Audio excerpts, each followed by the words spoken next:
Entrevista importante dessa sexta-feira com o ex-secretário da Receita Federal, Marco Cintra. Professor, boa noite, bem-vindo aqui ao Expresso CNN. Mona Lisa falando, o senhor me ouve bem?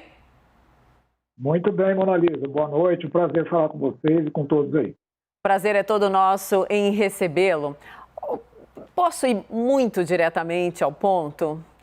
Vamos lá, o ministro Paulo Guedes, ele convenceu o senhor hoje quando ele disse que não abraçou a agenda política em detrimento da agenda liberal e que ele se deu até um 8 ali nos compromissos fiscais? Aliás, já emendo uma segunda pergunta. Que nota que o senhor dá para o ministro no compromisso fiscal?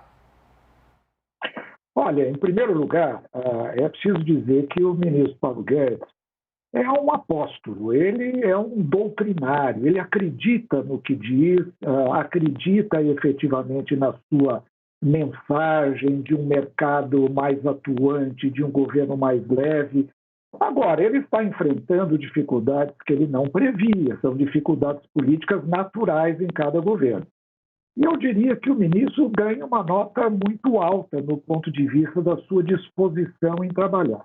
Ele se despoja do seu orgulho pessoal, compromete, quem sabe, até a sua biografia, mas se dedica, de fato, a uma missão a qual ele abraçou desde o começo e é um dos responsáveis pela vitória do presidente Bolsonaro nas últimas eleições.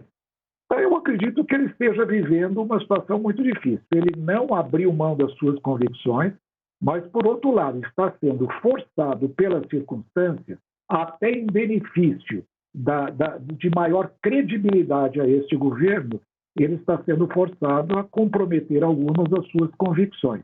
Isso vai nos custar caro, sem dúvida alguma.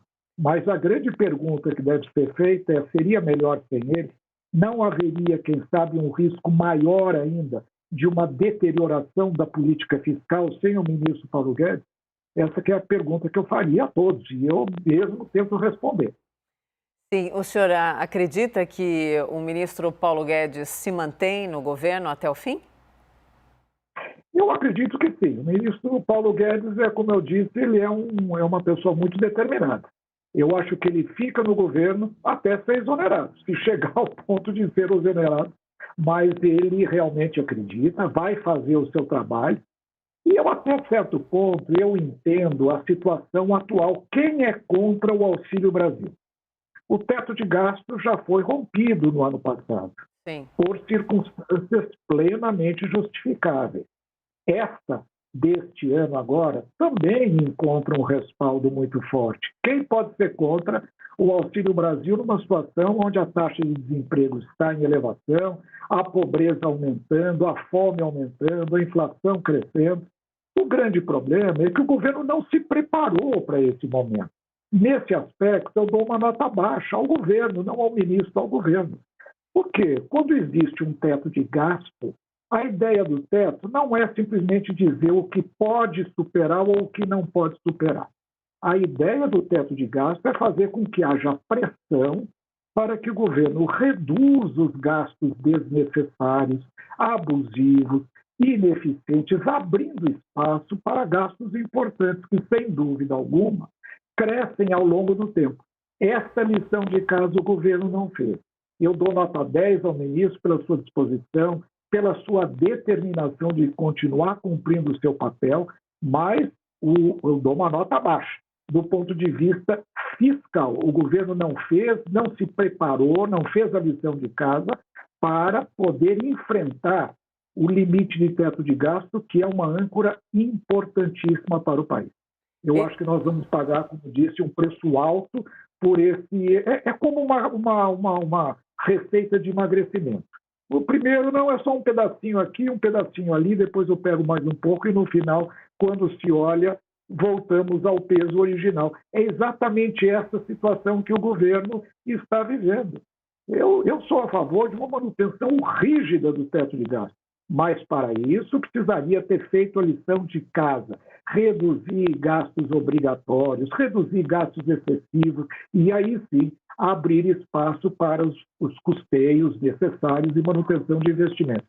Isso, infelizmente, o governo não fez. Professor, nosso time, claro, participa da entrevista. Fernando Nakagawa chega na conversa também. Naka. Obrigado, Mona. Boa noite, secretário. Queria ouvir do senhor sobre a saída do senhor e de outros colegas que fizeram parte do começo deste Ministério da Economia até os nomes que a gente conheceu ontem. Que sentimento liga todos vocês nesta saída do Ministério? É decepção? É frustração? Eu queria entender o que liga vocês nesse grupo. E uma curiosidade, existe um grupo de WhatsApp entre os ex do Ministério da Economia? 20, hein? Grupão, se for. Não há, até porque propositadamente eu não quis participar, preferi me manter distante. Mas veja, Nakagawa, as saídas do governo se deram, todas elas, por razões muito diferentes.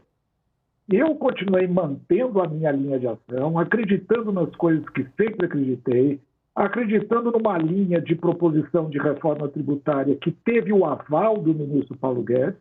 Infelizmente, como eu disse, eu fui exonerado, eu não saí por livre e espontânea vontade e teria continuado até o final da trajetória que eu julgo correta. Outras circunstâncias ocorrem com outras pessoas. O Mansueto, por exemplo, saiu em função de um projeto de vida que havia sido planejado anteriormente. E alguns outros por plena insatisfação com o andamento da, digamos, política da economia brasileira. Então, é muito difícil generalizar. Mas o fato concreto é que o time original está se esfarelando.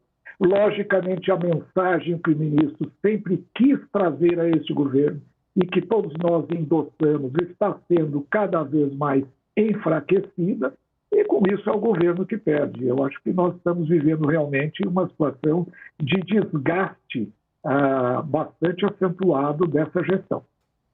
Caio Junqueira chega também na conversa, Caio? Sintra, qual a maior dificuldade de um ministro da Economia qualquer governo tem em Brasília? Olha, a dificuldade sempre é política. Outro dia me perguntaram se eu notava alguma diferença entre o governo em 2019, né, e o governo agora. Em 2019, nós tínhamos um presidente da República que, no início, apresentou um projeto de um governo independente, com práticas políticas diferenciadas, que inclusive o levou à posição de presidente da República. Portanto, havia uma liberdade maior para o Ministério da Economia formular política, tanto que nós tivemos a sociedade, a população saindo à rua pedindo a reforma da Previdência, que foi feita, com muito custo, muita dificuldade, mas foi feita. Nós vivemos hoje um ambiente completamente diferente, onde a racionalidade está hoje muito mais submissa ao raciocínio político, às conveniências políticas, a partir de uma união que foi necessária de ser feita para garantir a sustentabilidade do governo. Então, são ambientes muito diferentes e a grande dificuldade hoje é o convencimento da sociedade daquilo que o ministro Paulo Guedes sempre defendeu desde o começo. Um governo mais leve, um governo mais eficiente, uma privatização maior, mais acentuada, corte de gastos, enfim, espaço para mais investimento e crescimento econômico. Infelizmente, essas metas estão sendo hoje fortemente comprometidas como objetivos de curtíssimo prazo. As pessoas estão pensando no amanhã, estão pensando nas suas emendas, estão pensando no ano eleitoral que se aproxima, ao passo de pensar na construção de uma economia nos moldes liberais que o ministro vinha defendendo e continua defendendo. A Renata Agostini também participa da nossa entrevista. Renata, por favor. Olá, Sintra, boa noite. Hoje eu conversava com uma pessoa que conhece bastante Paulo Guedes, como eu sei que o senhor conhece, e ele dizia, olha, me parece que Paulo deveria fazer algumas opções daqui para frente, comprar menos batalhas, né? Ou seja, escolher projetos e talvez enxugar um pouco a sua agenda. Na visão do senhor, se fosse para escolher um caminho, uma batalha a comprar até o final do governo Bolsonaro, qual teria de ser essa batalha? Olha, sem dúvida alguma, é o equilíbrio fiscal. O equilíbrio fiscal, Renato, está na base na base de todo o sistema econômico em termos de fixação de taxa de juros, taxa de câmbio, credibilidade, atração de investimentos. Portanto, uma âncora fundamental, infelizmente, acaba de ser mais uma vez arranhada. Para mim, a grande prioridade deve ser o equilíbrio fiscal, o ajuste fiscal, o reequilíbrio das contas públicas, mas isso tem que ser feito não à martelada. Isso não pode ser feito de qualquer forma, simplesmente cortando verbas. Isso tem que ser negociado a partir de uma grande análise de quais são os focos de emergência da economia e aí sim as reformas necessárias.